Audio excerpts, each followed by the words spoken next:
بسم اللہ الرحمن الرحیم۔ ناظرین السلام علیکم، آپ دیکھ رہے ہیں صابر شاکر کو یوٹیوب چینل پہ۔ آج ہے جناب 4 ستمبر سال 2020 اور دن ہے آج جمعۃ المبارک کا۔ آج آپ سے ایک اہم خبر، بلکہ ہم 2-3 خبریں شیئر کرتے ہیں اور ترتیب سے شروع کرتے ہیں اس کے بارے میں۔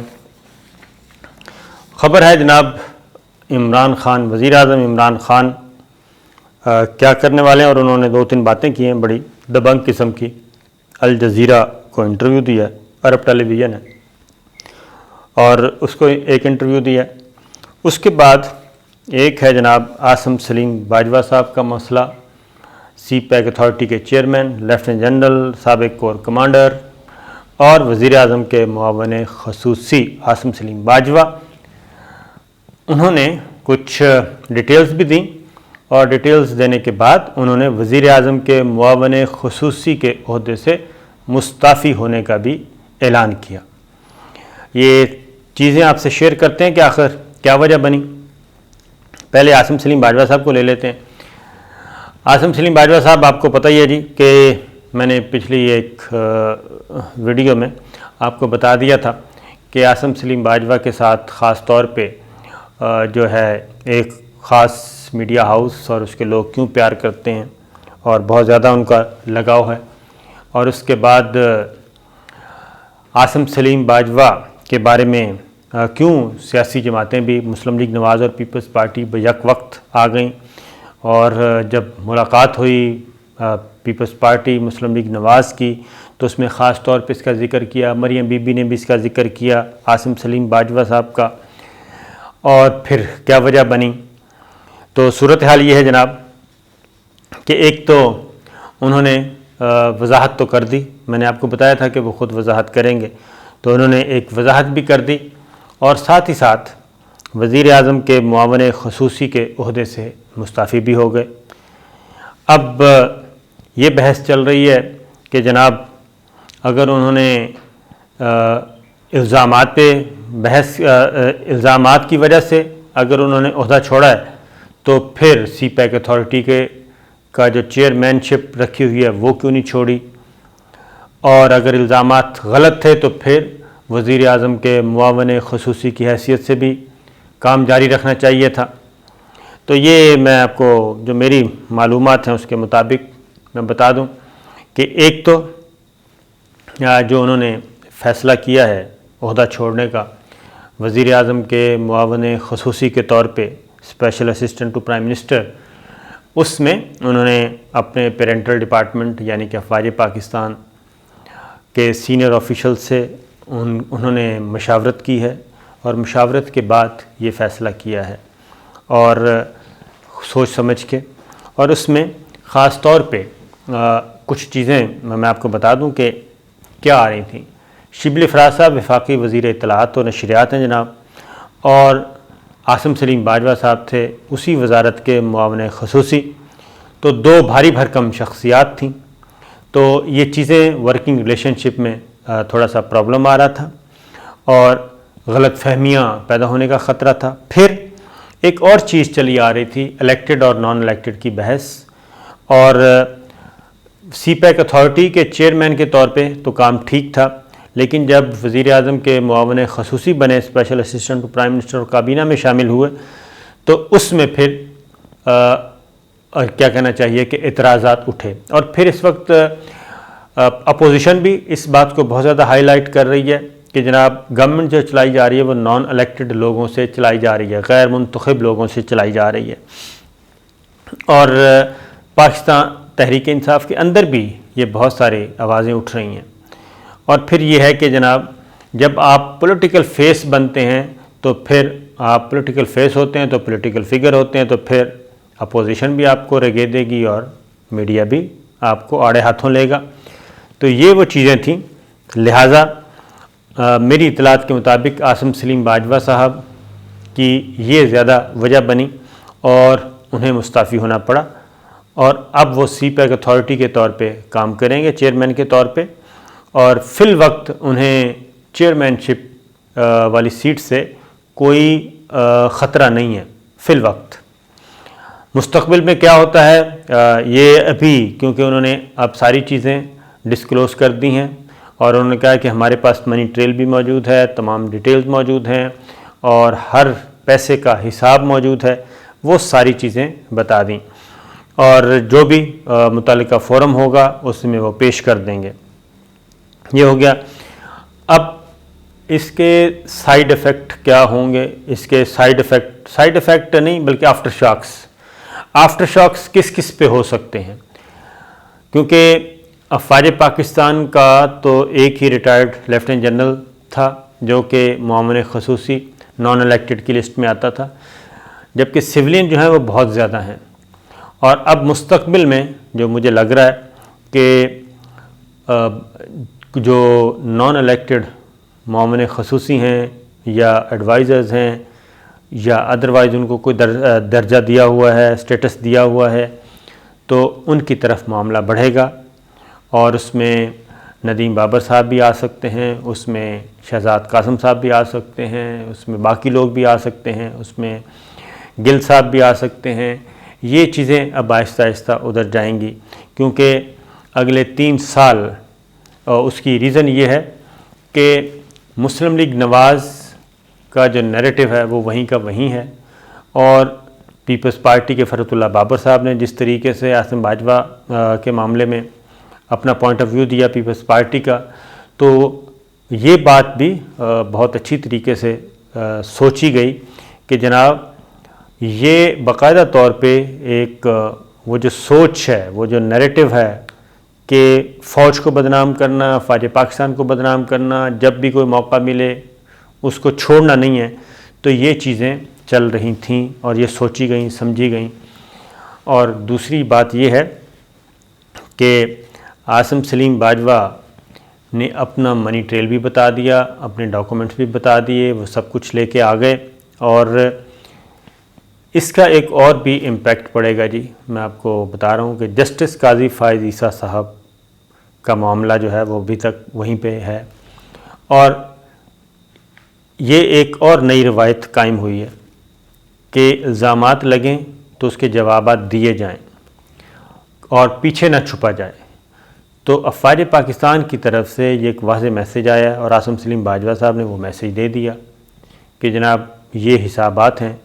اور یہ سیٹ بھی ہم چھوڑ رہے ہیں۔ اب جسٹس قاضی فائز عیسیٰ صاحب اور ان کی اہلیہ کا معاملہ FBR میں ہے۔ آخری نوٹس تک FBR مطمئن نہیں تھا جواب سے، تو جو میرے پاس مجھے لگ رہا ہے کہ اب ادھر بھی پریشر بڑھے گا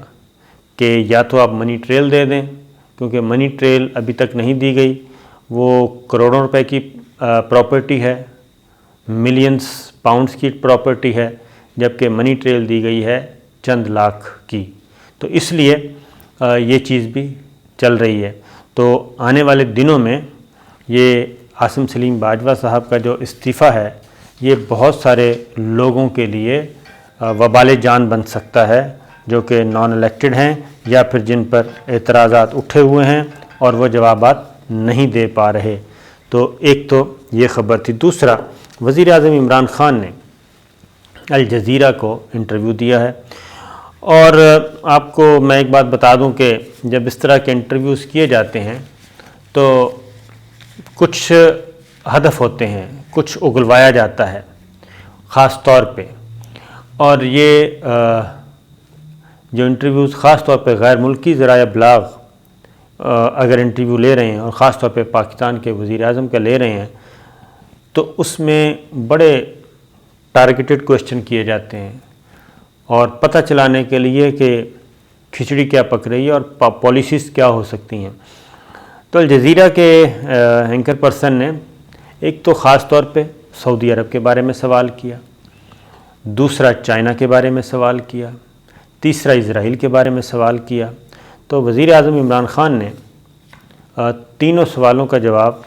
وہ جو کہتے ہیں کہ وزیر اعظم عمران خان جو ہیں ان کو پالیٹکس نہیں آتی، تو میرا خیال ہے کہ وہ انٹرویو اگر سنیں تو وزیر اعظم عمران خان کافی کچھ سیکھ چکے ہیں۔ ایک تو انہوں نے کہا کہ اسرائیل کے بارے میں انہوں نے کہا جی یہ ملک تسلیم کریں نہ کریں اس سے کوئی فائدہ نہیں ہوگا، اور کسی کے ملک کے اسرائیل کو تسلیم کرنے سے ہماری صحت پہ کوئی فرق نہیں پڑتا، اور ہم اسرائیل کو اس وقت تک نہیں مانیں گے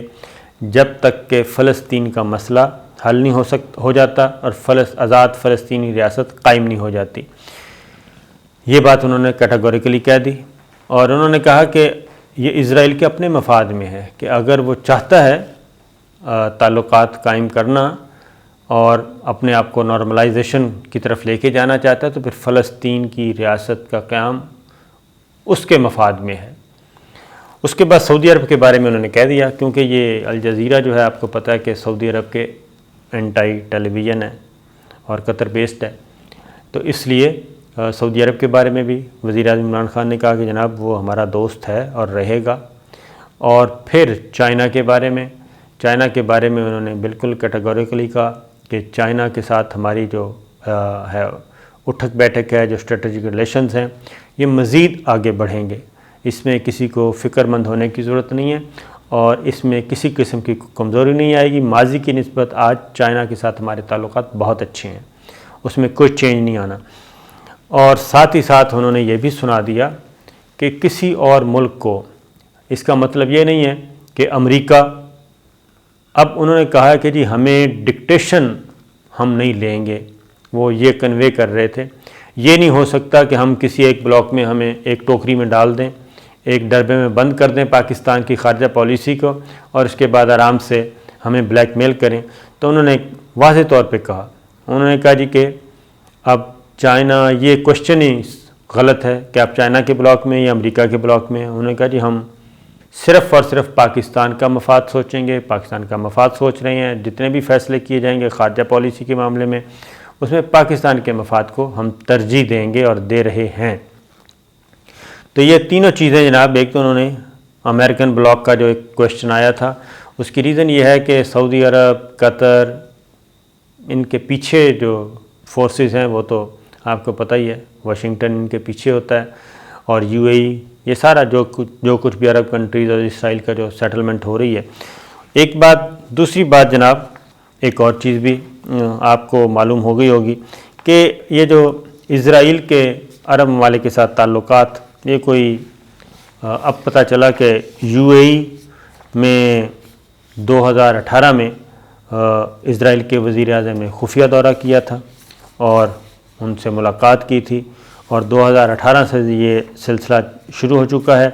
اب بے شک یہ کہیں اسرائیل والے کہ جناب ہم فلسطین کے مسئلہ فلسطین کی قیمت پر ہم نے امن معاہدہ کیا ہے، تو بات یہی ہے کہ وہ کوئی پیشگی شرائط نہیں عائد کی گئیں۔ اب یہ وضاحتیں کر رہے ہیں۔ قطر نے بھی یہ کہا ہے جناب کہ کوشنر گئے تھے ادھر، قطر میں پہنچے ہوئے ہیں، اور وہاں سے جو اطلاعات آئی ہیں، قطر کے امیر شیخ تمیم سے ملاقات ہوئی، اور اس میں انہوں نے واضح طور پہ یہ کہا ہے کہ دو ریاستی حل جو ہے وہ ضروری ہے، یعنی کہ فلسطینی ریاست کا قیام ضروری ہے اگر اسرائیل کو تسلیم کرنے کا معاملہ کیا جائے تو یہ چیزیں ہیں جناب۔ اس کے بعد سعودی عرب جو ہے وہ بھی اس نے بھی دوبارہ اپنے موقف کو دہرایا۔ لیٹسٹ سٹیٹمنٹ آئی ہے سعودی عرب کی بھی کہ فلسطین کا پر سعودی حکومت کا موقف تبدیل نہیں ہوگا، لیکن بات یہ ہے کہ ایک ہوتا ہے کہ موقف تبدیل نہیں ہوگا، اور ایک ہوتا ہے موقف تبدیل کیے بغیر جو پریکٹیکلی اسرائیل کو چھوٹیں دی جا رہی ہیں، رعایتیں دی جا رہی ہیں یک طرفہ طور پہ، وہ کسی بھی صورت میں مسلم امہ کے مفاد میں ہرگز نہیں، کیونکہ یو اے ای سے اسرائیل کی جو پروازیں ہیں، اسرائیل سے یو اے کی پروازیں اور یو اے ای سے اسرائیل کی پروازیں وہ شروع ہو رہی ہیں، اور سعودی فضائی حدود استعمال کرنے کی سعودی عرب نے باقاعدہ طور پہ اجازت دے دی ہے۔ تو یہ تھی جناب اب تک کی صورتحال، اور یہ ہم کو میں نے بتا دیا کہ عاصم سلیم باجوہ کے استعفے کے آفٹر شاکس کیا ہوں گے، اور وزیر اعظم عمران خان نے 2-3 باتیں بتا دی ہیں کہ پاکستان صرف پاکستان کے مفاد میں کھیلے گا، اور وہ صرف اس بلاک میں جائے گا جس میں پاکستان کے مفادات ہیں، اور پاکستان کے مفادات کسی ایک ملک سے نہیں ہو سکتے، کئی ملکوں سے ہو سکتے ہیں۔ تو لہٰذا ہماری خارجہ پالیسی جو ہے وہ وہ کیا ملٹی ڈائمینشنل ہوگی، کثیر الجہتی ہوگی۔ یہ چیزیں جناب یہ تھیں اب تک کی چند خبریں میں نے کہا آپ کے ساتھ شیئر کر لوں۔ انشاءاللہ اگلی ویڈیو میں پھر حاضر ہوں گے نئی خبروں کے ساتھ۔ اجازت دیجیے، اللہ حافظ۔